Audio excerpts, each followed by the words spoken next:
నమస్కారం. ఈరోజు నేను చెప్పబోయే సంఘటన 1935 నుంచి 40ల మధ్య జరిగింది. ఇది మా ముత్తాత గారు ఒకసారి నాకు చెప్పారనమాట.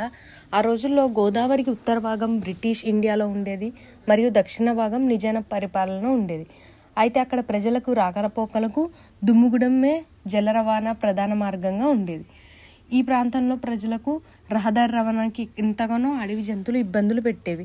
ఈ కారణంగా బ్రిటిష్ వారు ఇక్కడ ఉండే వారందరికీ కూడా తుపాకులకు లైసెన్స్ ఇచ్చి ఆ లైసెన్స్ రక్షణార్థం వారికి ఇచ్చేవారు. అయితే నిజాం నవాబు ఒకసారి వేట కోసం కొండాయిగూడెం అనే ఒక ప్రాంతం యొక్క జమీందార్ దగ్గరకు వేట కోసం వచ్చారు. అప్పుడు ఆ కొండాయిగూడెం ఆయన చెర్ల ప్రాంతంలోని మా తాతగారుల దగ్గర ఉన్న తుపాకులు వాటితో పాటు షికార్లీగాళ్ళని పంపిమని అభ్యర్థించారు. ఆ విషయంలో జమీందారులతో ఉండే మిత్రత్వం వల్ల మా తాతగారులు 5 తుపాకుల గాళ్ళని 5 వేటగాళ్ళను ఇచ్చి ఆ కొండాయిగూడెం పంపించారు. అప్పుడు ఆ నిజాం రాజు ఆ వేటగాళ్ళతో అందరితో కలిసి వేటకు వెళ్ళి ఒక్క రోజులో 99 పెద్ద పులులను చంపారు. ఆ రోజుల్లో అయితే వేట అనేది ఎక్కువగా షికారి పగటిపూట మాత్రమే జరిగేది.